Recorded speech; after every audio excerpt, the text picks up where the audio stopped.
The candles had been burning for 2 hours and nobody had danced yet. That was the particular failure of the evening, though nobody in the Pemberton ballroom would have called it a failure out loud. They would have called it decorum.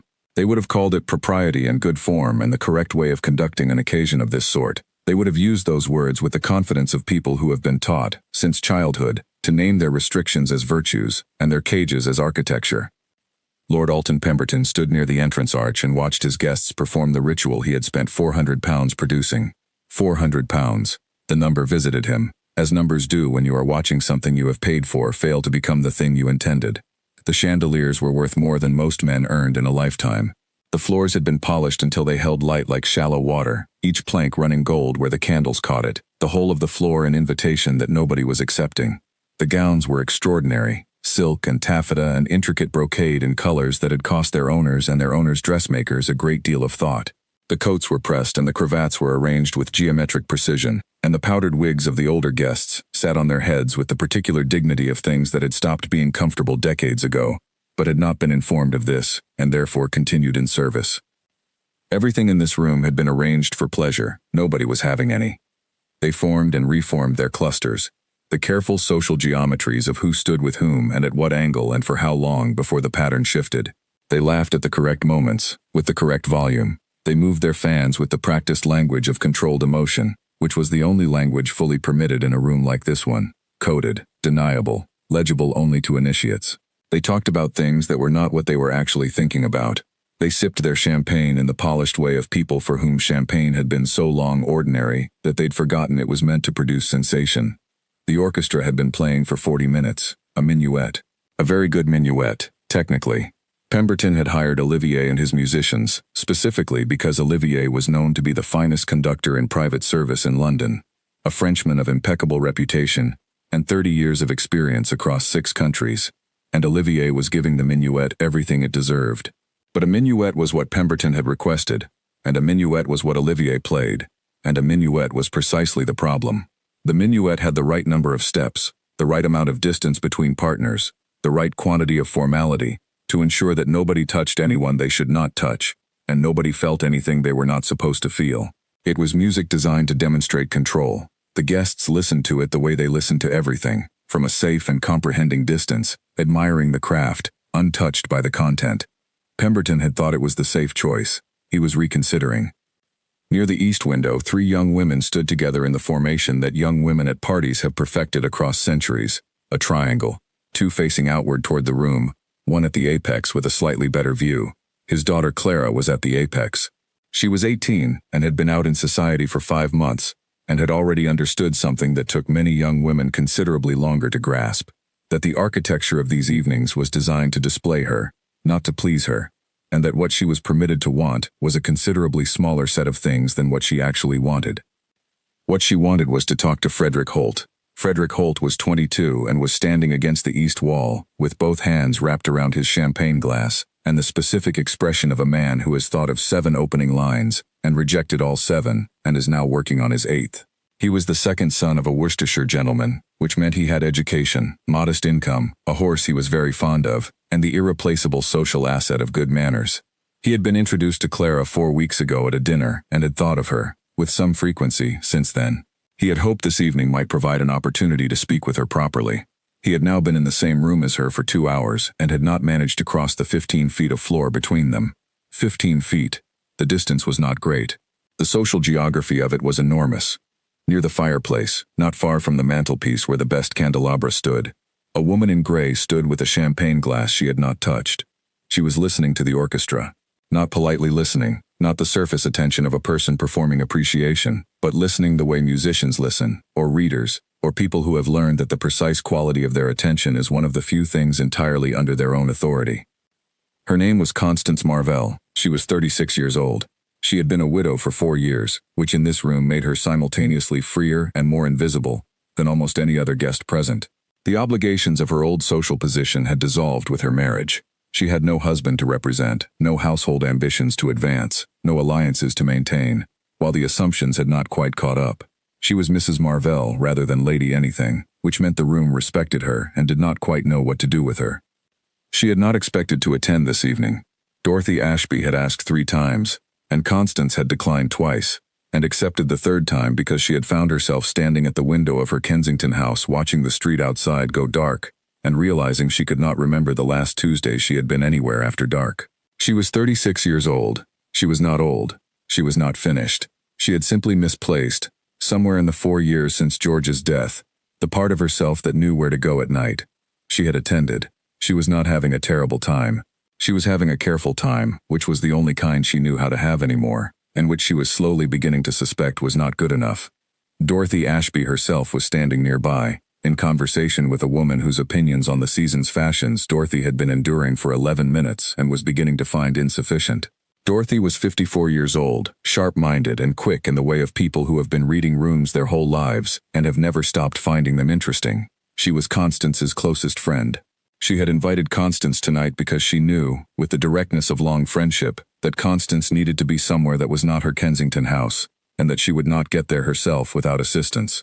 Dorothy glanced at Constance from across the room. Constance, sensing the glance, looked back. Something passed between them, the compressed language of long acquaintance, that said approximately, "Yes, I know. I'm fine. No, I'm not. Yes, I will be."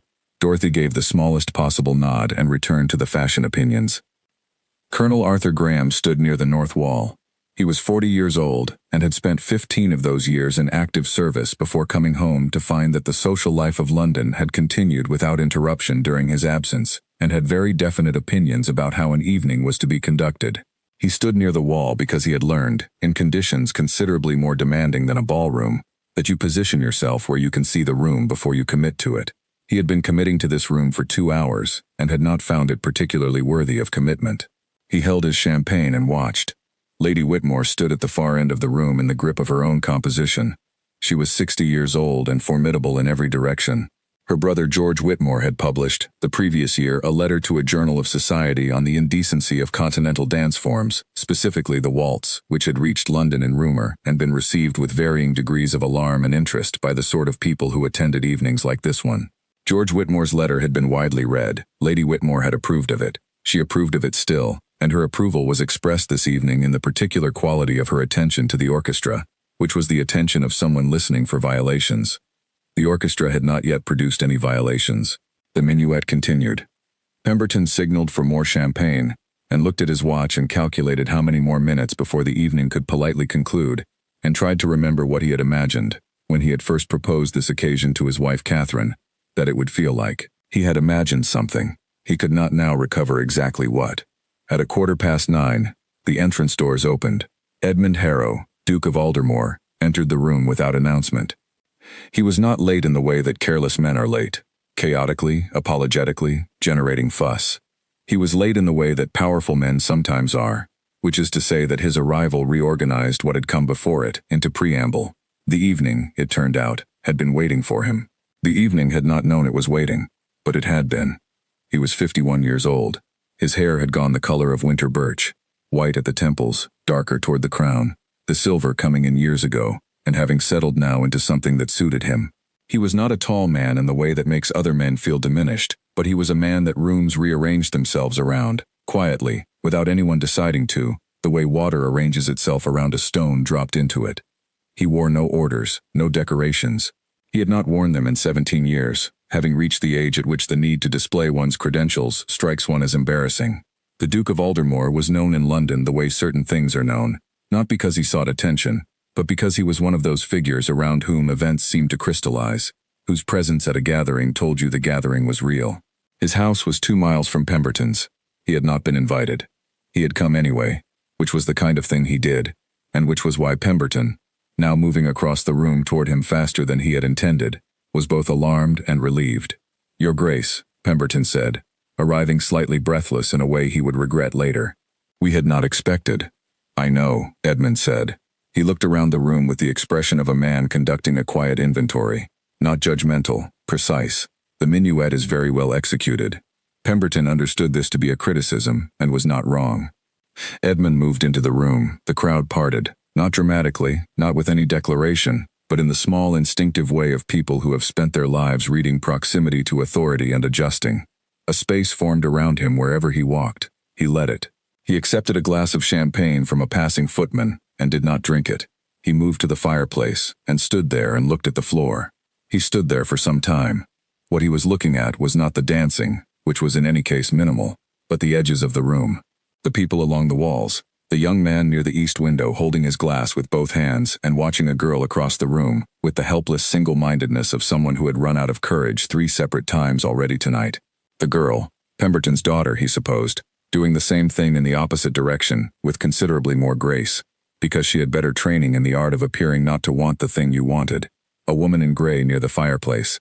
She was listening to the orchestra with a quality of attention that had nothing to do with social performance. He watched her listen, which was more interesting than the orchestra. He held his untouched champagne. He stood at the fireplace. He had attended 3 evenings this week. All of them precisely like this one. All of them full of rooms that had been arranged for pleasure and produced none. The minuet ended. The orchestra shuffled its music. There was polite applause, and the resumption of conversation, and the particular small relief of having had something to react to. Pemberton raised his hand to signal the next piece. Olivier lifted his baton. Edmund set his champagne glass on the mantelpiece. He set it with a small, deliberate click that nobody heard over the sound of the room. He walked to the dais. Not quickly, not with any announcement. The room continued around him, fans and conversation and the geometry of social clusters, and he walked through it in the particular way of a man who has somewhere specific to be, and is going there. He stepped up onto the dais.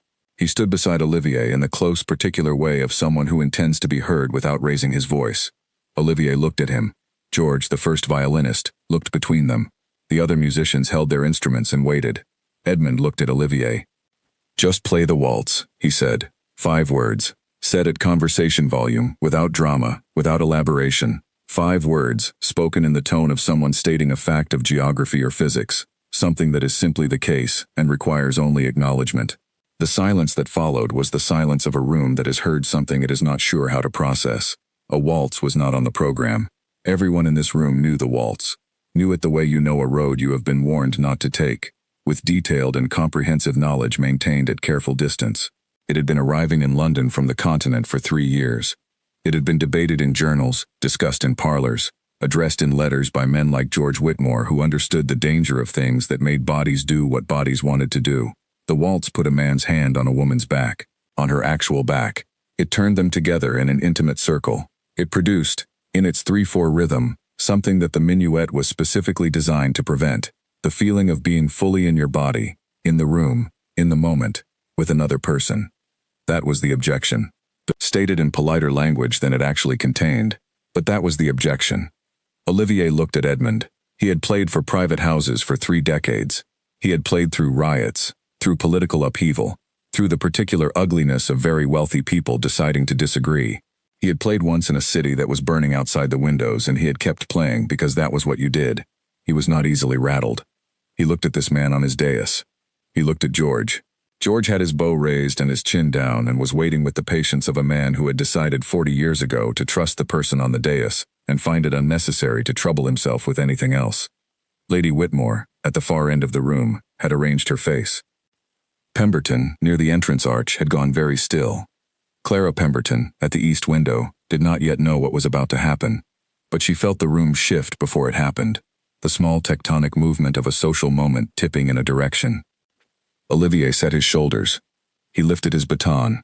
He looked at his musicians, at George, at the cellist at his left, at the second violinist, who was the newest of the group and whose eyes had gone slightly wide. He looked at them with the expression of a man about to do something that he has decided to do completely and without reservation. The waltz was 3/4 time, a heartbeat with 1 extra. The extra beat was the one that made it different from everything else in the room tonight. George drew his bow across the string. The first note was a G. It filled the room, not because it was loud. It was not loud, but because it was true. Because it came from a man who had decided, in the half-second before bow touched string, to play as well as he knew how. The note hung in the air of the Pemberton ballroom, like something the room had been holding its breath to hear. Then the cello answered, then the second violin, then the whole rolling structure of the waltz assembled itself. 1, 2, 3, 1, 2, 3, and the room held it. The room held it and did not move. This was the moment, the precise and impossible moment when rooms decide what they are going to be, when the accumulated weight of who is present, and what has always been done before, and what is now being offered tips, silently, without declaration, towards something new, or retreats from it. Edmund Harrow stepped down from the dais. He walked across the floor. He walked not to the center, not to the most visible position, but to the east window, where a woman in gray stood with an untouched champagne glass and the most complete quality of attention he had seen in any room all week. He stopped in front of her. He did not speak. He extended his hand. Constance Marvell looked at the hand. She looked at him. She had been standing correctly at parties for 4 years. She had held champagne glasses and smiled appropriately, and declined the things that cost too much to want. She had been very good at it, and it had cost her something she was only now, in this exact moment, totaling up. She set her glass on the windowsill. She placed her hand in his. They walked to the floor, and the waltz was waiting. Edmund placed his hand on Constance Marvell's back and they began to move, and the room watched. At first, the room simply watched. That was all it could do. The social shock of it needed a moment to process, not because what they were seeing was incomprehensible, but because it was the opposite. It was entirely comprehensible, and it was the comprehensibility that was dangerous. The room understood exactly what it was looking at. 2 people dancing a waltz. One man's hand placed on one woman's back, right where the back naturally wanted a hand to be. The music moving under them in its 3/4 roll, and their bodies responding the way bodies respond to that particular rhythm when they are willing to respond and have been given someone else to respond with. Constance felt all of it before she thought any of it. She had not been touched like this, with that directness, that absence of apology. That hand settled at her back as if it had considered the question and arrived at an answer. In 4 years. She had not known, until this exact moment, that she had been counting the years against exactly this. Not against touch in the general sense. Against this specific configuration, a deliberate hand, her back, the forward motion of going somewhere together. The music moved under her feet and she followed it. Her body had not forgotten the waltz. It came back before it was asked, the weight shift, the natural turn, the way the 3 beats organized themselves into forward and side and together, forward and side and together. A grammar the body learned faster than the mind. She had danced waltzes in her 20s, in the years before George, in the brief window between girlhood and the responsibilities of marriage, when the world had felt like something she might actually step into rather than stand beside. She was stepping into it now. Edmund led without leading. That was the strange thing, the thing she noticed in the first bars. He was not moving her.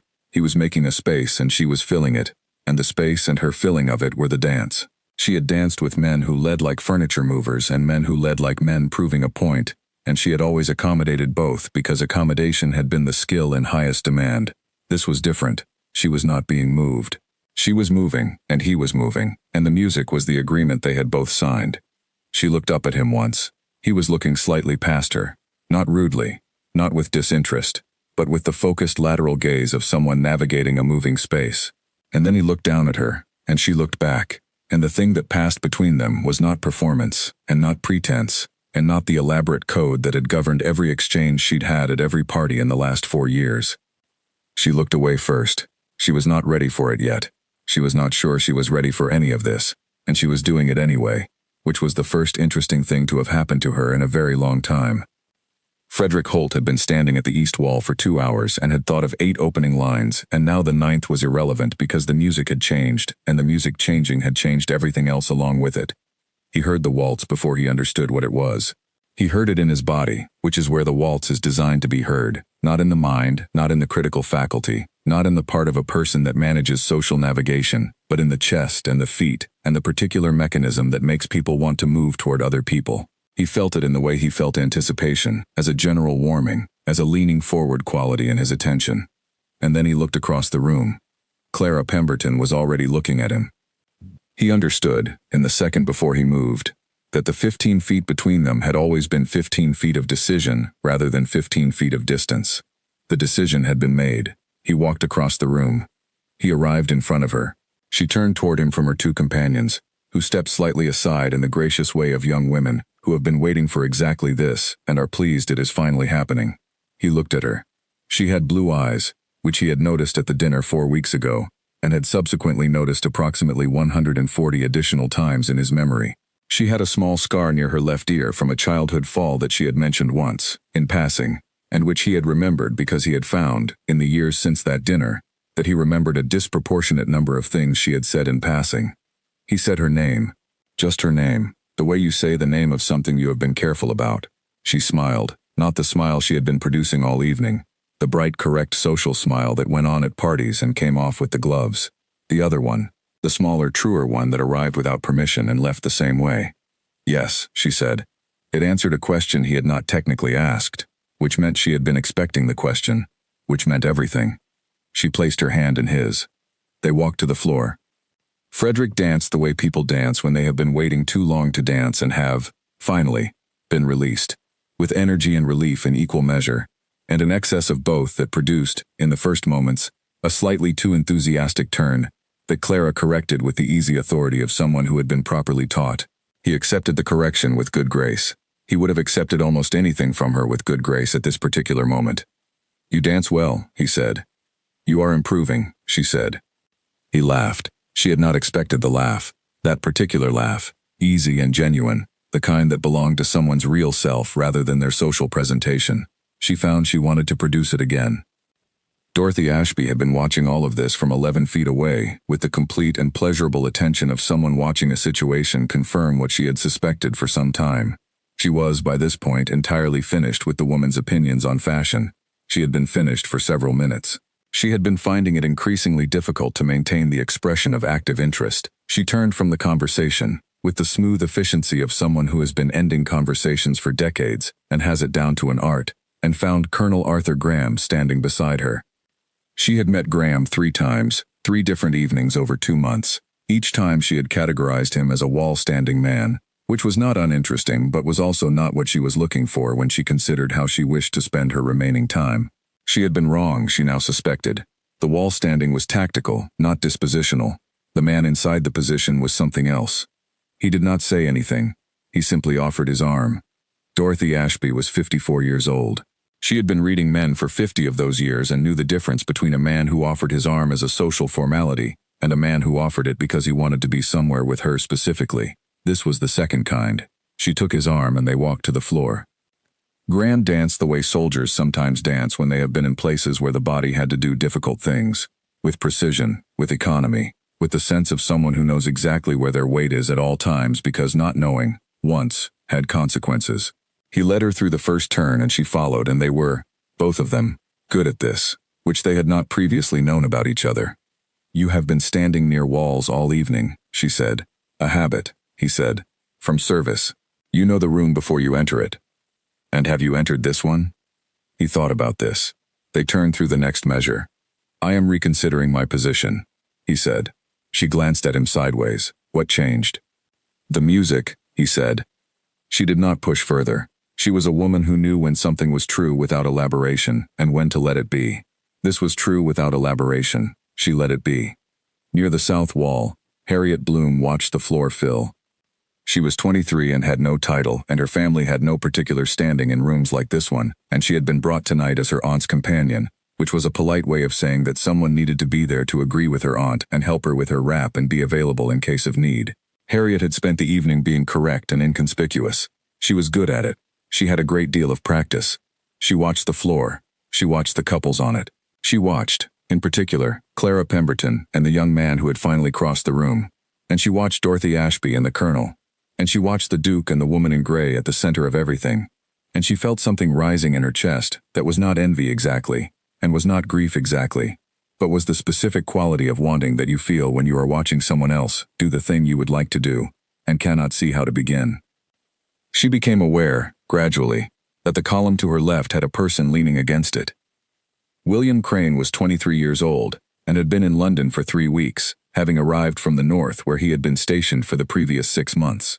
He was a lieutenant, and he was young, and he had been to 2 London parties and found them, both times, to be conducted in a language he had not been properly taught. He was good at most things he turned his attention to. He was not good at London parties. He found the rules unclear and the stakes obscure, and the space between what people said and what they meant to be too wide for comfortable navigation. He watched the floor. He had been watching it for some time. He wanted to be on it. He did not know how to get there from where he was standing, which was against a column at the south wall, which was precisely nowhere. He turned and found a young woman looking at the floor with an expression he recognized. He had that expression. He had worn it all evening. It was the expression of someone who is watching through a window at something that is happening inside. "I don't actually know the steps," he said. "Not properly." Harriet looked at him. She had not expected to be spoken to. She had spent the last 2 hours not being spoken to. She recalibrated. "Nor do I," she said. They looked at each other. They looked at the floor. They looked at each other again. "Should we try anyway?" he asked. It was the most direct question she had heard all evening. There was no code in it, no navigation, just the question itself, simple and honest. "Yes," she said, immediately, without the social calculation that had governed every other exchange she had managed tonight, without the hedge and the caveat and the appropriate qualification, just, yes. They walked to the floor. Pemberton had moved, without realizing he had moved. At some point in the last 5 minutes, while he had been watching the waltz arrive and take hold and spread through his ballroom like warmth from a fire you thought had gone out, he had drifted from the entrance arch where he had been standing all evening, to the edge of the floor, where he now stood watching the whole of it happen. His wife Catherine arrived at his shoulder. He felt her hand settle on his arm the way her hand had been settling on his arm for 22 years, with the particular ease of something that has done the thing 1,000 times and still means it. He could not speak for a moment. The floor was full. All of it. Every part of it. Clara and Frederick in the far corner, talking while they danced, saying things that the music covered and Pemberton was grateful it covered. Dorothy Ashby and the Colonel moving with the comfortable precision of two people who are discovering, with mutual pleasure, that they are well matched. Harriet Bloom and the young officer making excellent work of not knowing the steps, which had the particular charm of sincerity, of two people doing something imperfectly and not minding, because the imperfection was shared. And at the near center of it all, Edmund Harrow and Constance Marvell, moving through the waltz with the specific quietness of people who are fully present and have not yet decided what to do with the fact of each other. Constance's hand was on Edmund's shoulder. His was at her back. They had not spoken. The music was saying what they were not saying, which is what music is for. And then Pemberton saw George Whitmore, who had published a letter, who had attended this evening as Lady Whitmore's husband, and had stood all evening at the north wall with his arms crossed and his expression carefully composed. George Whitmore was on the floor. He was dancing with his wife. He was not looking at the room, not checking whether he was seen. He was looking at the music, at the place the music came from, inside himself, which was where real dancing happens. And he was moving through the waltz with the particular expression of a man who has stopped thinking about the argument he had been planning, and has simply arrived in his body, which is where he was always meant to be. Pemberton watched this for a full 10 seconds. Then he looked at Catherine. "Well," he said. "Yes," she said. He took her hand. He walked her to the floor. They were the last couple on it, which meant they were the couple that completed the room, that made the floor what a floor is supposed to be. Full, warm, turning, alive with the particular human sound of people who have been given permission to be exactly where they are. The waltz played. The room turned. The candles burned at their settled warmth. Olivier played from the dais with the expression of a man who has 30 years behind him and is having, in this room, on this evening, one of the best nights of his career. He stretched the phrases. He gave the musicians room to breathe.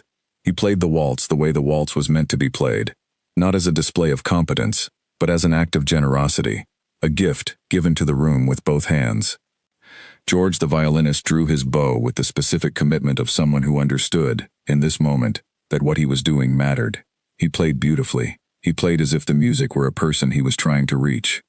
3/4 time, a heartbeat with one extra. The extra beat was the permission. The room had accepted it. The room had said yes. And somewhere at the far end, near the north wall, Lady Whitmore sat in a chair and watched the floor. Her face held something that was not quite the expression she had come in with. She was watching the couples turn, all of them, the young and the old, the titled and the less so, the ones who knew the steps and the ones improvising. And her expression was the expression of someone who has encountered something she had not expected to find valuable, and is in the process of quietly revising.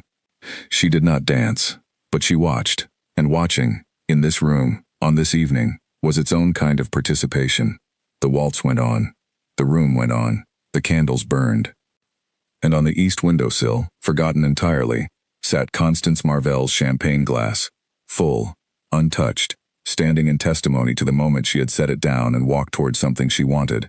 Constance understood, somewhere in the third measure, that she was happy. Not the comfortable managed happiness of a life conducted well, not the warm satisfaction of a good book and a fire, and an evening organized around her own preferences. That was the happiness she had been living in, carefully and competently, for 4 years. This was different. This was the kind that arrived without being arranged, the kind that used the word happy without footnotes. She registered this with a part of her mind that was still doing its accounting, still adding and noting. The rest of her had stopped accounting entirely and was simply in the music. Edmund led her through the turn. His hand at her back was entirely steady, not demanding, not hesitant, simply present. She had forgotten what it felt like to have someone's hand that steady on you, not gentle in the way of someone being careful, steady in the way of someone who was sure. There was a difference, and her body understood it before her mind did. The room turned around them. She became aware of it gradually. The sound of more feet on the floor, the change in the air pressure of the room, the way the quality of sound shifts when a space that has been half empty fills. She could feel the other couples without yet seeing them. The waltz creates that, she thought. A shared field of motion, a common time that different people all inhabit at once. They were all in the same measure. They were all moving on the same beat. For a few minutes, every person on this floor was living inside the same moment, which was something that almost never happened in a room like this one. She turned in the motion of the dance and saw them. All of them. The full floor. The couples she had watched from the edge all evening. The young man who had finally crossed to Pemberton's daughter. The Colonel and Dorothy. The two young people improvising their way through steps neither of them knew. All of them here. All of them in motion. All of them doing the thing that 3-4 times suggested, and that 5 words to an orchestra conductor had made possible. The room is dancing, she said. She had not meant to say it aloud. It came out without the editing process. She had been edited for years. The editing had apparently taken the evening off. Edmund turned them through the next measure. His gaze moved across the floor, the full length of it, the whole bright spinning thing, and then returned to her. It generally does, he said, when you give it permission. She looked at him. He was not smiling exactly. He was something else, something more private, something that she would not have noticed if she had not been looking directly at him in the close, illuminated space of a waltz, which required looking at the person you were dancing with. He looked, she thought, as though he had been waiting for something and it had arrived. Why this evening? She asked. Why this room? The question surprised him, she could see, not unpleasantly. He was quiet through one full measure. 1, 2, 3. 1, 2, 3. The music held them both. I walked in, he said, and saw a great many people carefully not doing what they wanted to do. He paused. It seemed wasteful. She considered this. That is a great deal of interference in other people's evenings. It is, he said. He was entirely unapologetic. She let herself smile. The full version, not the managed social approximation. It came out without checking whether it was appropriate, without measuring what it communicated. It was a smile the way the music was music, without footnotes.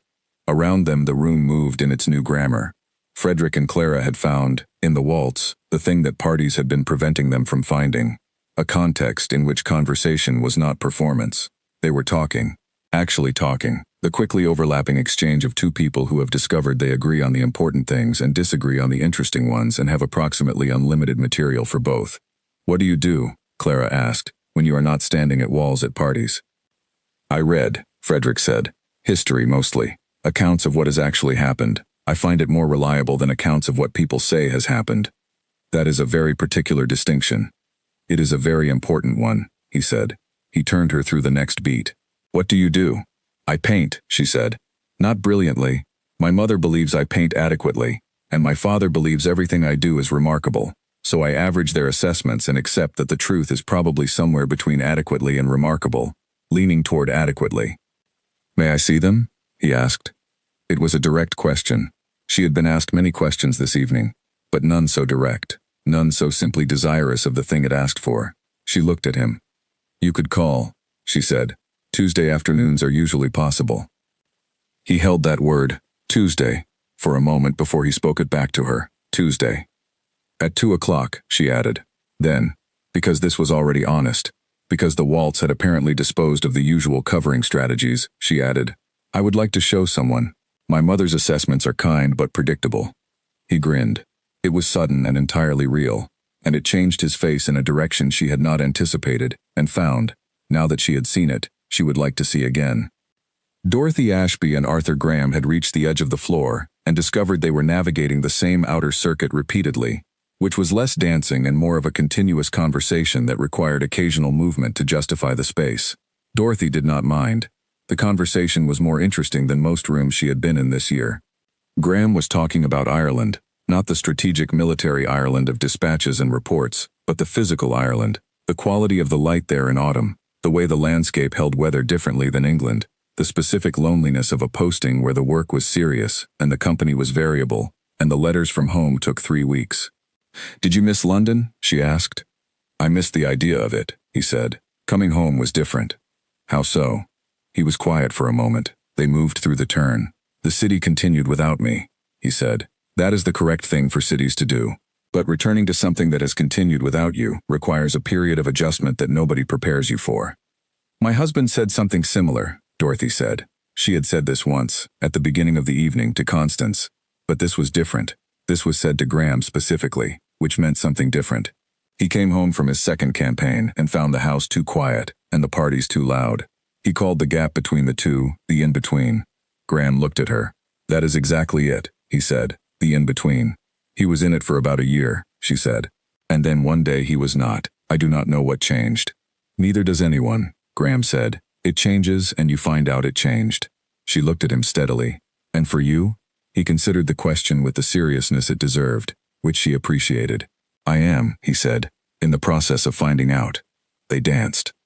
At the center of the floor, Constance felt the music in a way she had not felt music in years, as a physical presence, something the body moved inside rather than listened to from a respectful distance. The waltz had that quality when played well. It was not music you heard. It was music you inhabited. Olivier was giving them the best version of it, stretched in the right places, unhurried, with the particular generosity of someone who understood that what the room needed was time, and was giving it. She thought of George. She did not often let herself think of George in rooms full of people. It required a privacy she was protective of, but she thought of him now, briefly and without the familiar weight of it. George had been a good man. Their life had been a good life. She had been very fortunate, and she had known it, and losing him had been the kind of loss that reorganized everything, the way an earthquake reorganizes a landscape, not destroying it exactly but changing the contours so fundamentally that the old maps no longer apply. She had been making new maps for 4 years. She thought, this is what it feels like when the mapping is almost done. She thought, this is what it feels like to be ready. She did not examine the thought further. The music was playing and her feet were moving and Edmund's hand was at her back and the room was full of light and motion, and she let herself have it. Just this, just the present. The champagne glass on the windowsill behind her could wait. The footman near the south door, a young man of perhaps 20, who had been carrying trays of champagne for 3 hours, and would carry them for another 2, and had spent the evening developing, in the margins of his work, detailed opinions about the guests, watched the floor from his position. He had watched the minuet, which had been pretty and orderly and entirely devoid of anything worth remembering. He was watching the waltz, which was not. He watched the couple at the center. He watched the young woman who had been standing at the wall in gray and who was now not standing at all, who was moving through the music with the expression of someone who has returned to something they had been missing. He watched the girl from the south wall and the officer she was dancing with, imperfect, enthusiastic, unmistakably real. He watched the colonel and the older woman who were conducting what appeared to be a serious conversation, while simultaneously turning through the waltz with the ease of 2 people who are very good at more than one thing at a time. He held his tray and watched and felt, in the particular space between one task and the next, something that he would not have known how to name but that had to do with the room being, for a few minutes, a place where the difference between the people carrying trays and the people holding glasses was less than it usually was. The music did not distinguish. 3/4 time moved in everyone's chest or it moved in no one's. Tonight it was moving in everyone's. He smiled, a small private smile. He went to refill the tray. On the dais, Olivier played with his eyes half closed. Not because he was tired. Because this was how he listened, when the playing was going well, when he had found the right tempo, the right touch, the point at which the music stopped being a thing he was producing and became a thing moving through him. He closed his eyes to about half and let the room come to him through the sound it made. A room full of people dancing sounds different from a room full of people watching. The rhythm of feet on a floor, the ambient warmth of bodies in motion, the particular quality of breath in a space where people are doing something physical and pleasurable. These things changed the acoustic. He could feel the room on his skin. He stretched the final phrase of the waltz. Not by much. By the amount that 30 years had taught him. The amount that gave the dancers time to feel the ending coming, to prepare for the stillness after the motion, to understand that something they had been inside was about to conclude. He held the chord. His musicians held it with him, breathing together, bows held. The note resolved downward. It arrived. The room came apart in applause. Not the polite glove tapping of an evening's correct appreciation. It came apart in the full-throated way of people who have been given something unexpected and cannot contain their response. Hands came together hard. Someone near the south wall cheered, actually cheered, a sound that would not have been possible 20 minutes ago in this room. Clara Pemberton was applauding with both hands above her head, which was not graceful and was entirely honest. Frederick was laughing. Dorothy Ashby clapped with the specific energy of a woman who has been waiting all evening for something worth the effort. Harriet Bloom was applauding, and also, to her own surprise, had tears at the corner of her eyes, not from sadness, from the opposite, from the specific emotion of something being more than expected, of a room exceeding itself, of finding a door you had not known was there. William Crane was applauding and looking at Harriet, and did not look away when she turned and found him looking. Olivier lowered his baton. He stood on the dais and looked at the room. He did not perform the gesture, did not make a show of receiving the applause. He simply stood in it and looked at the people he had just played for and thought, yes, this. He turned to Edmund. Edmund was not looking at Olivier. He was looking at Constance. She was looking back. Between them was the specific air of two people who have crossed a threshold together and are standing on the other side of it, and have not yet spoken about where they are. She spoke first. "Thank you," she said. It was addressed to the evening as much as to him, to the 5 words, the music, the hand at her back, the room that had filled around them, to the champagne glass on the windowsill, and what leaving it there had meant. He inclined his head. "Thank you," he said back, not as a formality, as a direct response, because she had given him something too and he knew it, a room he had been inside rather than managing, a few minutes of being moved rather than moving things. These were rarer than people assumed, at his age and in his position. The room was still applauding. And then it was talking, the warm, rapid noise of people who have something to say because something has happened to them, and they must compare the experience immediately, establish that others felt it too, locate themselves in the shared event. The footman moved through with fresh glasses. Edmund stepped back from her. He held her gaze for one more moment, one full beat, 2. Then he turned and walked to the dais. "Again," he said to Olivier. "Play it again." Olivier looked at him for exactly 1 second. He turned to his musicians. He lifted his baton. George drew his bow. The waltz began again, and the room did not pause this time, did not consider. The room was already moving before the first phrase had finished. All of it, at once, without the courage the first time had required. The second time was not courage. The second time was joy. The distinction was everything. The second waltz was different from the first, and everyone in the room felt the difference without being able to name it. The first had been an act of individual decisions, each person choosing, separately and privately, to step onto the floor. It had taken courage of the small, exact kind that major decisions rarely require but minor ones always do.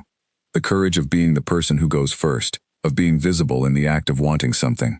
That courage had moved through the room from couple to couple, like a lamp passed in the dark, each new light making the next one easier.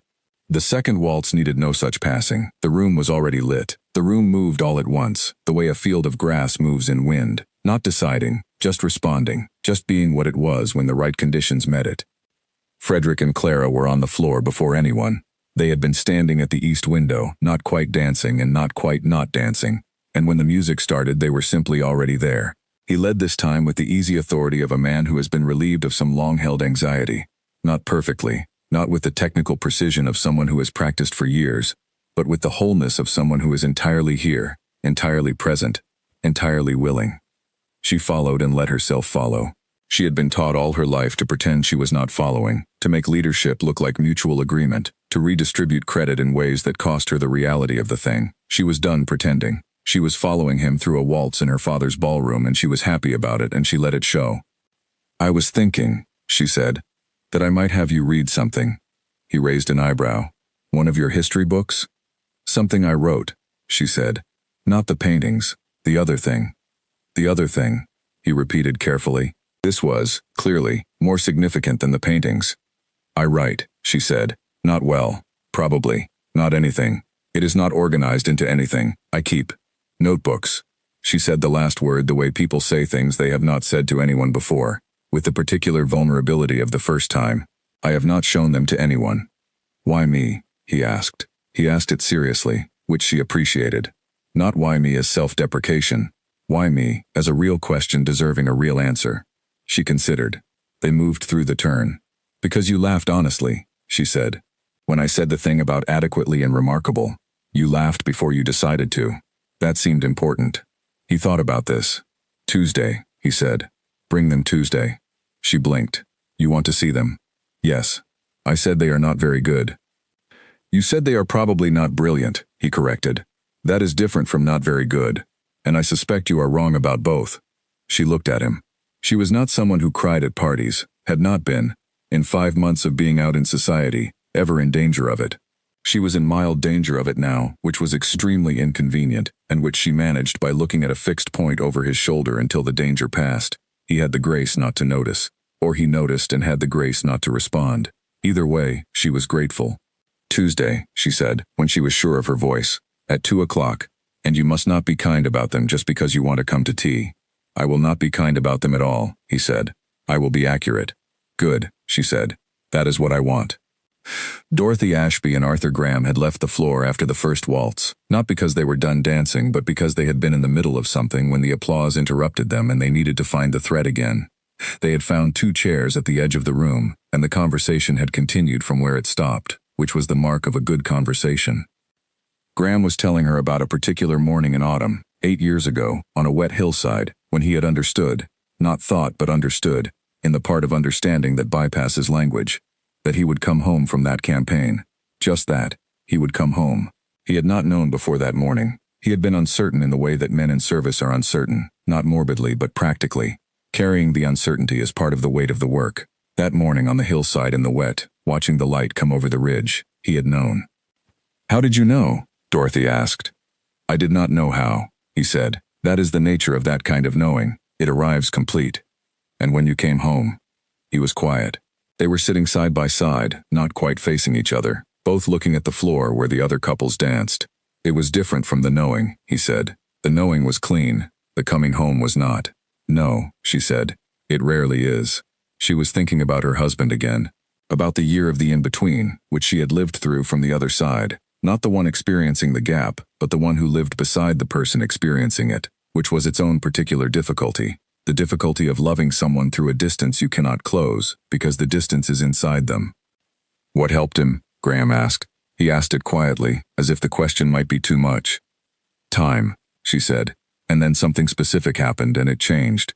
She thought about which specific thing, and decided it was too particular to share, and moved slightly past it. He had a very good last 7 years, she said. He was very much himself by the end. Was it difficult? Graham asked. After? She thought about how to answer this honestly. The first year was the year of the in-between, she said. But mine, my own version. She looked at the floor. The second year was different. How so? I stopped waiting for the version of my life that included him, she said. Not because I wanted to, because I understood it wasn't coming back, and waiting for it was an occupation that left no room for anything else. He was quiet for a long moment. You did that in a year? He said.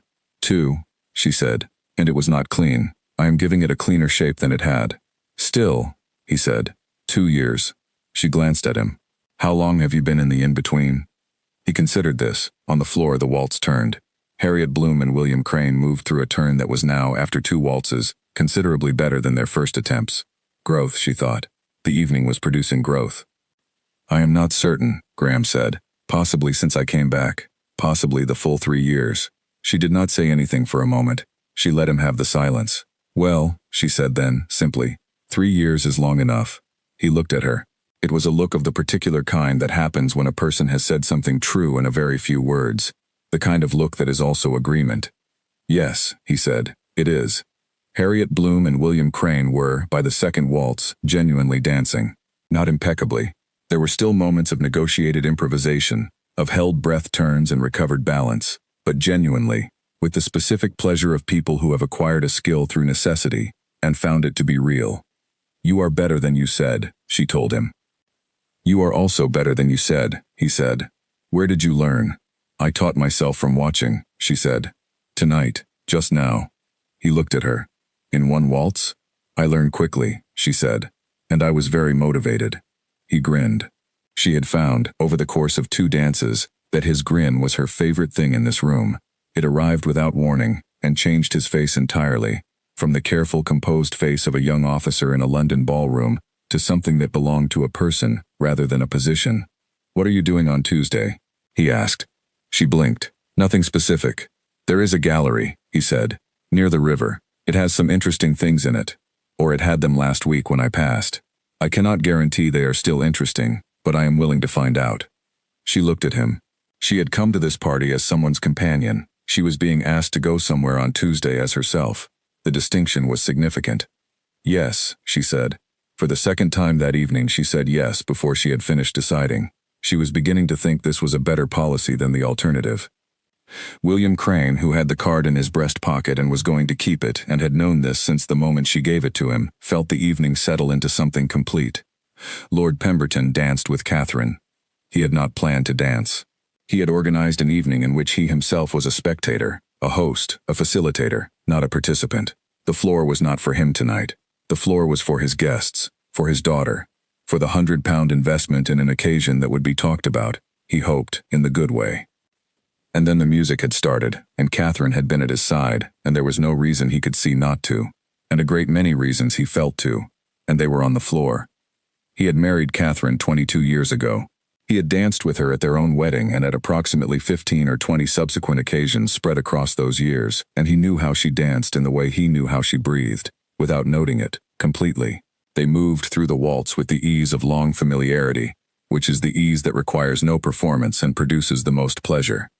"Your floor is full," she said, close to his ear. "I know," he said. "You did not fill it." He thought about this. He had not filled it. He had arranged the room and the orchestra and the champagne and the guest list and the flowers and the £400, and a man who had not been invited had walked in and said 5 words and the floor had filled. He felt something about this that he was examining carefully, to determine whether it was humiliation. It was not. He thought about it for another measure, and determined with some surprise that it was not humiliation at all. It was relief. He had spent the evening watching his occasion fail to become what he intended, and worrying. The occasion had become something better than what he intended. He had not done it, but it had happened in his house, and both things were true simultaneously, and the second thing made him genuinely happy.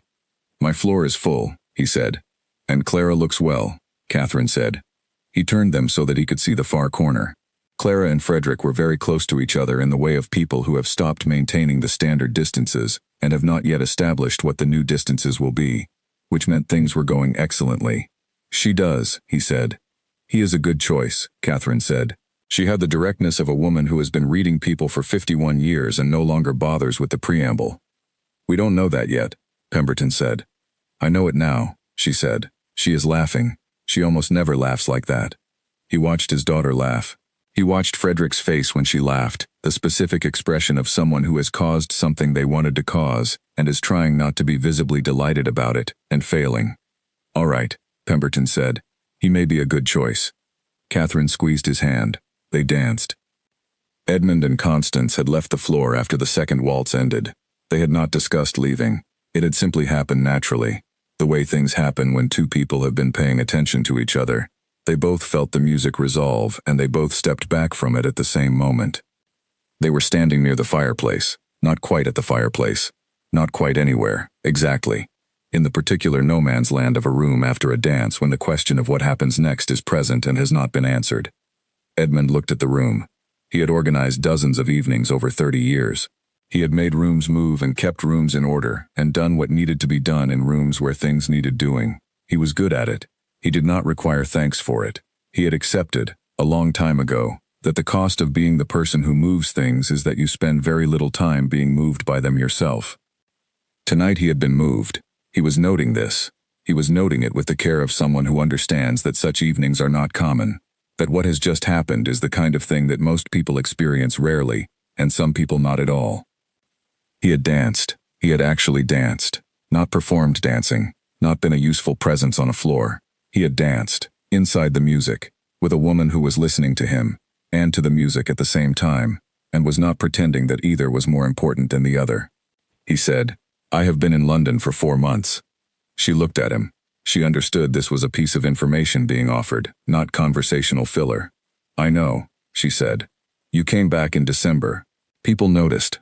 "They always notice," he said. "That is not the same as what I mean." She waited. "I have attended 14 evenings since December," he said. Dinners, parties, occasions of various kinds. I have been useful at most of them and present at all of them and—" he paused.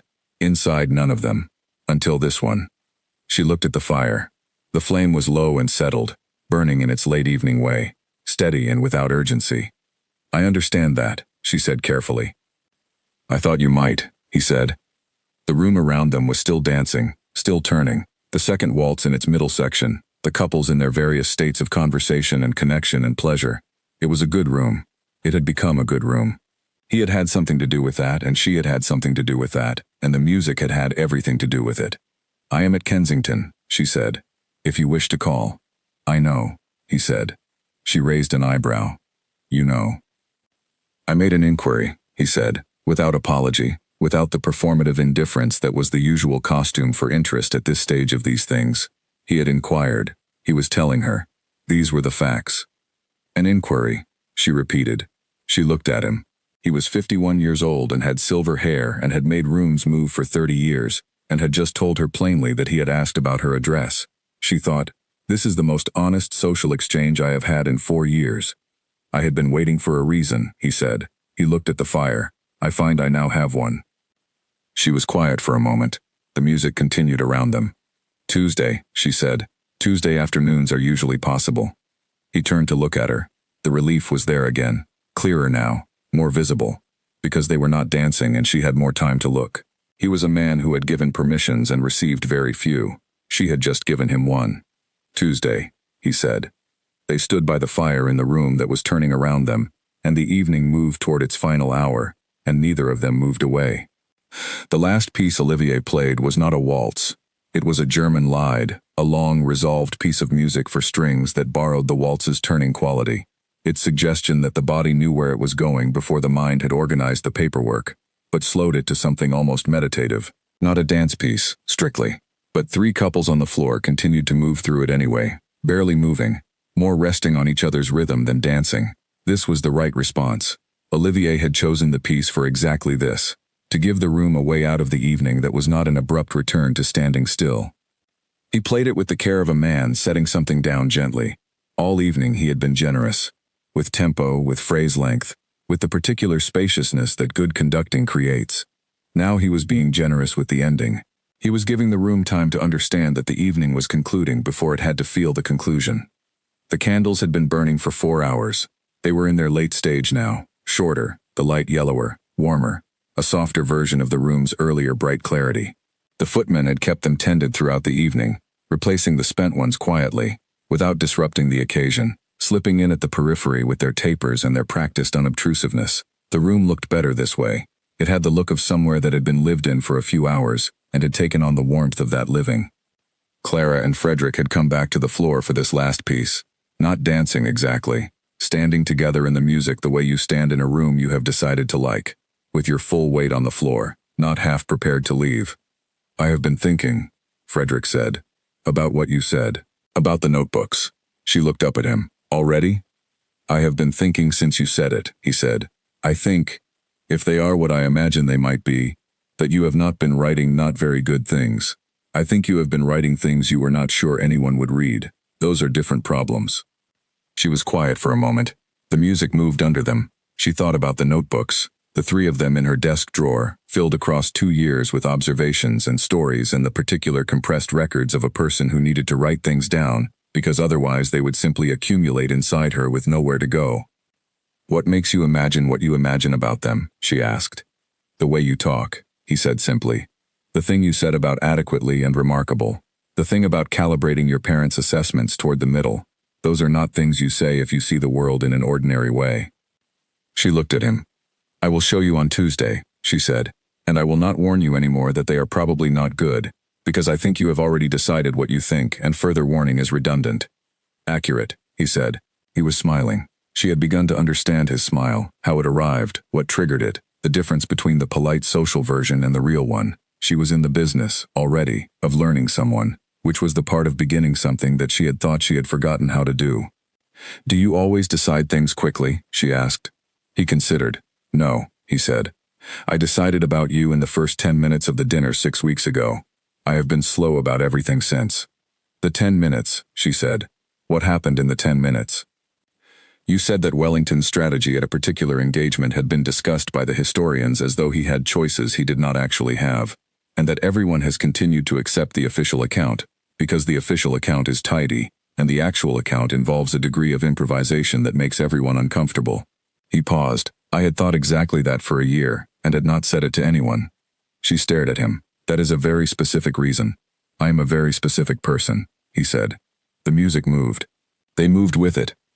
Tuesday, she said. 2:00. I will have tea and the notebooks, and you must bring your honest opinion, which I already know you have, and leave the other kind at the door. Done, he said. Dorothy Ashby and Arthur Graham had found the dark window in the corner of the room, the one that looked out over the garden, and were standing at it with their backs to the party, looking out at nothing in particular and talking about everything in particular. This was a location that had been discovered and claimed by people at parties for as long as parties existed. The place that is technically still inside the room but feels sufficiently apart from it to allow the real conversation that the rest of the room does not permit. You have 3 weeks in London, she said. 3 weeks at minimum, he said. Possibly longer. The posting I have been offered is here, if I take it. The posting, she said. What kind? Administrative, he said. In the city. It would mean no further field work. It would mean, he stopped. It would mean settling. Is that undesirable? She asked. He turned from the window and looked at the room, the couples turning in the last music, the candles in their late warmth, Pemberton and his wife at the edge of the floor, watching with the quiet satisfaction of people whose house has been good to them tonight. I thought it was, he said. For several years I thought settling was the thing that happened to you after the work was finished, that it was the lesser thing. He paused. I am reconsidering. What changed? She asked. He looked at her, not indirectly, not with the careful lateral gaze of someone managing the complexity of the moment, directly.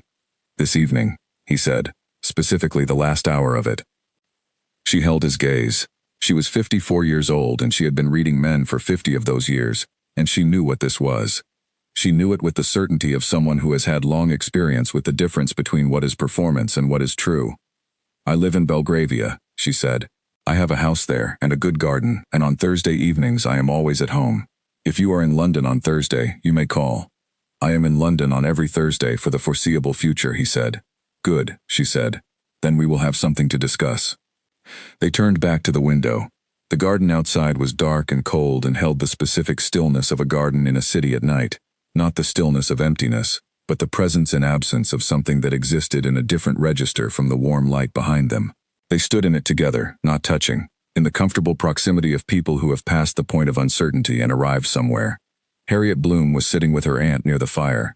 Her aunt had fallen into the half-sleep of old women at late parties, head slightly bowed, breathing audible but slow, still technically present. Harriet sat beside her and looked at the room and thought about the evening she was sitting inside. She had come as a companion. She was leaving as herself. This was not a small thing. This was, in fact, the thing. She thought about William Crane. She thought about the gallery on Tuesday, the card in his pocket, the yes she had said before she finished deciding.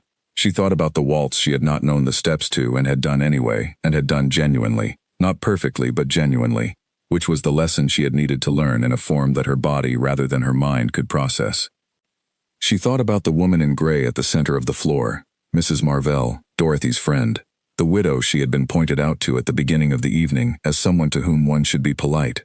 She had watched Mrs. Marvell from across the room all evening. She had watched her standing correctly at parties, doing the thing that Harriet herself had been doing, the thing of being present and absent simultaneously. She had watched her set down her champagne glass and place her hand in a man's hand and step onto the floor, and she had felt it, the specific courage of the small decision, the decision to go toward the thing rather than continue standing beside it. She thought, yes. She thought, if not now, when? She thought, I am going to the gallery on Tuesday. William Crane, at this moment, was in the entrance hall collecting his coat. He was not ready to go. There were things still happening in the room behind him that he did not entirely want to leave. But the evening had an arc, and the arc was completing, and the card in his pocket was enough to take with him. He would come back to it. He would come back to all of it. He put his hand flat against his chest over the pocket. He went to say goodnight. Olivier stretched the final phrase of the lied. He had been stretching it for some time, not dishonestly, not in the way of an ending that refuses to end, but in the generous way that gives every person in the room time to understand that what they have been inside is concluding, and to arrange themselves accordingly. He brought the last note down. He held it. He released it. The room went still. Not the silence of absence, the silence of completion, the silence of something that has been said fully and does not require further elaboration. Then the room breathed. The applause was quieter this time, warmer. The applause of people who are tired in the good way and have had more than they expected and are grateful in a way that does not require performance. Some people were not applauding at all, simply standing in the aftermath of it, in the specific state of having been somewhere and returning. Olivier bowed. His musicians began to set their instruments down. George the violinist rested his bow on the stand and sat for a moment before beginning to loosen his bow hair, which is what violinists do at the end of an evening. He sat for a moment with his eyes closed. Not tired. Finished. There is a difference. Edmund stepped back from Constance one last time and she let him, and they stood together at the edge of what had been the floor. The floor was emptying, couples separating, drifting toward coats and wraps and carriages. The evening was becoming the past, which all evenings eventually do. I will be in London, he said, throughout the spring. I know, she said. She had gathered this from the room's knowledge of him, which was substantial. I will call on Tuesday, he said, if that remains acceptable. She looked at him. He was 51 years old, and had silver hair, and had given her back something this evening that she had not known, until he handed it to her, that she was missing. She was not sure yet what to call it. The word that kept presenting itself was presence, the particular quality of being in a room and actually being in it, wanting what you wanted without negotiating the wanting back down to something manageable. It remains acceptable, she said. He inclined his head. Good, he said, just that. She went to find her wrap. He watched her cross the room, unhurried, in gray, with the specific quality of motion of someone who has arrived at something rather than moved away from it. She stopped at the east window. She looked at the windowsill. She looked at the champagne glass she had set there, full, 2 hours ago. She left it there. She went to say goodnight to Dorothy. The guests moved through the entrance hall in the graceful, slow procession of an evening's end. Coats were produced. Carriages were called. There were goodbyes of genuine warmth, not the performed warmth of social obligation, but the slightly louder, slightly less careful warmth of people who have shared something and know it and want to mark the knowing. Clara said goodnight to Frederick at the foot of the stairs. He bowed. She curtsied. Then, Tuesday, at 2. He bowed again. Once too many. He would have bowed 3 more times if she had stayed. Harriet and her aunt climbed into their carriage. Her aunt, waking slightly, said, "A very nice evening." "Very," Harriet agreed. "That young officer was very polite." "He was," Harriet said.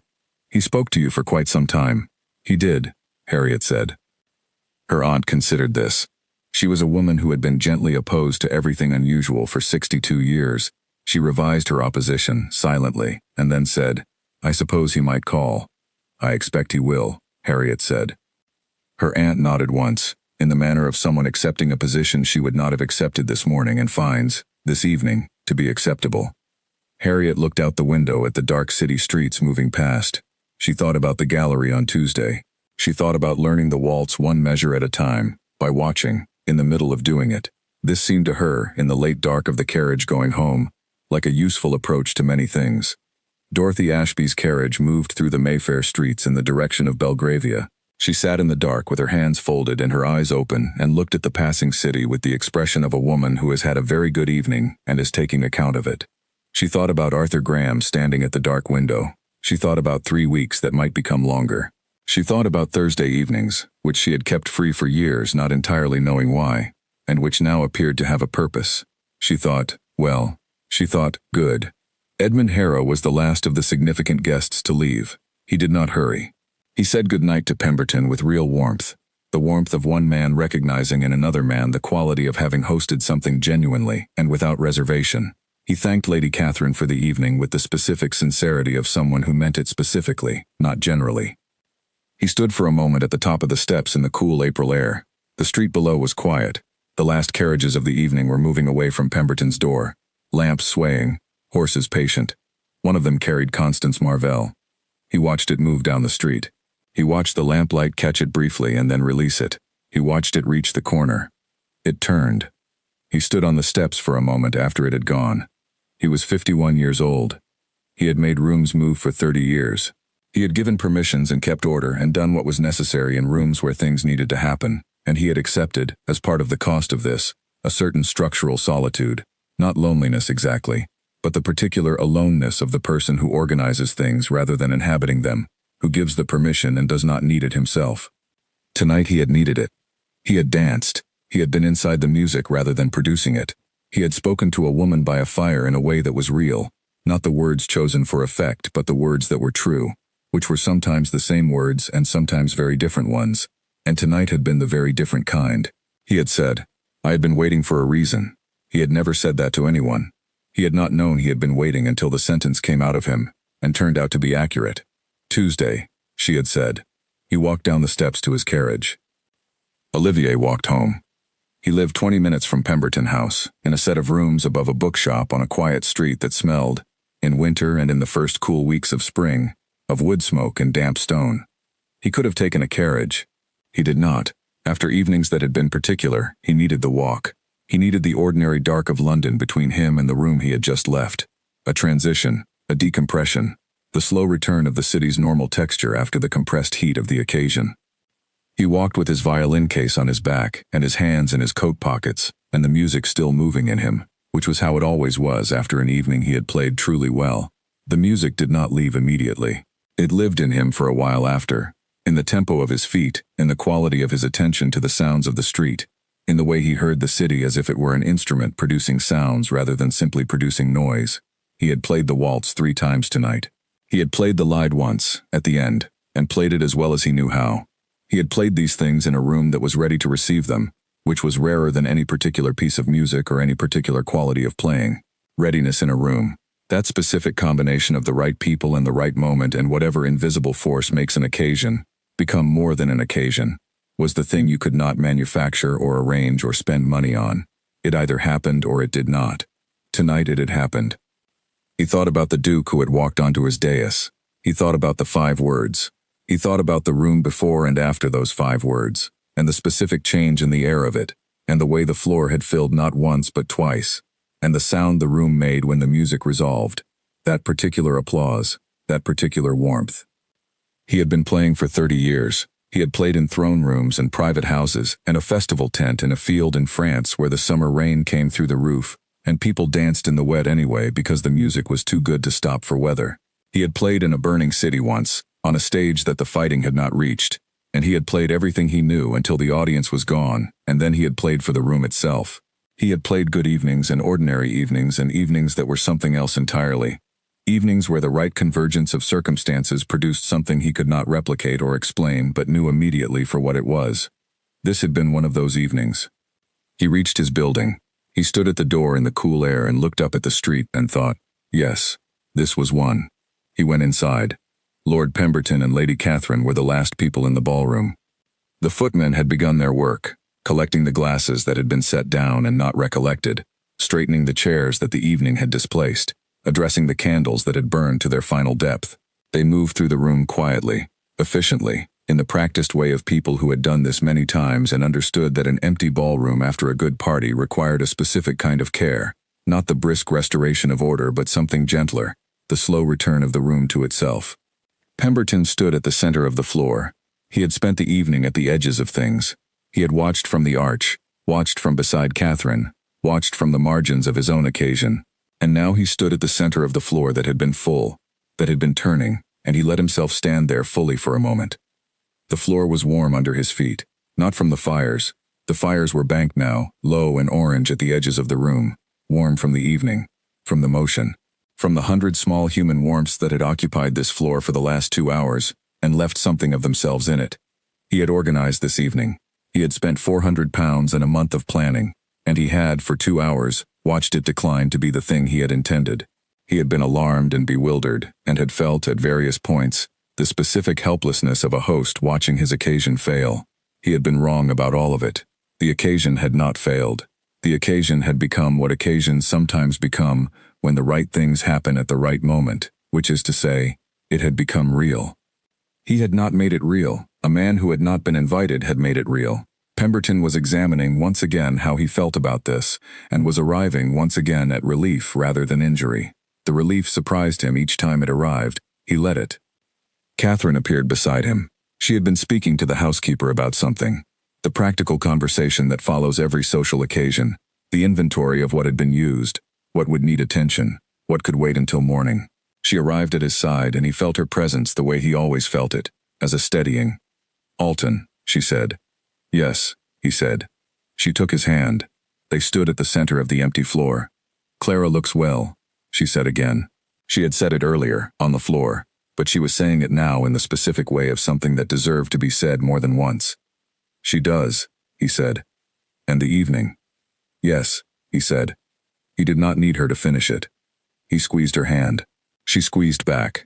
In the morning, when the footmen were completing their final round of the room, one of them, the youngest, the 20-year-old who had been carrying trays all evening and thinking his quiet thoughts, found the champagne glass.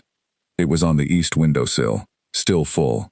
The champagne had gone flat overnight, the bubbles long gone, the liquid sitting still and quiet in the glass as if it had been waiting very patiently for something that never came. He picked it up carefully. He held it for a moment and looked at it. A full glass, on a windowsill, at the end of an evening. Someone had set it down and not come back for it. He thought about what that meant, what it took, to set a thing down and walk toward something else, to leave the glass, to move. He poured the champagne away, and washed the glass and put it back with the others on the shelf. He went to open the windows, and the morning came in, and the room became itself again. Ordinary, correct, the floors polished back to their mirror surface, the chairs in their places, the candles replaced and the curtains opened, and the whole apparatus of the occasion dismantled back into the architecture of a regular day. But the warmth was still in the floor. He felt it through his shoes. He smiled. He went on with his work.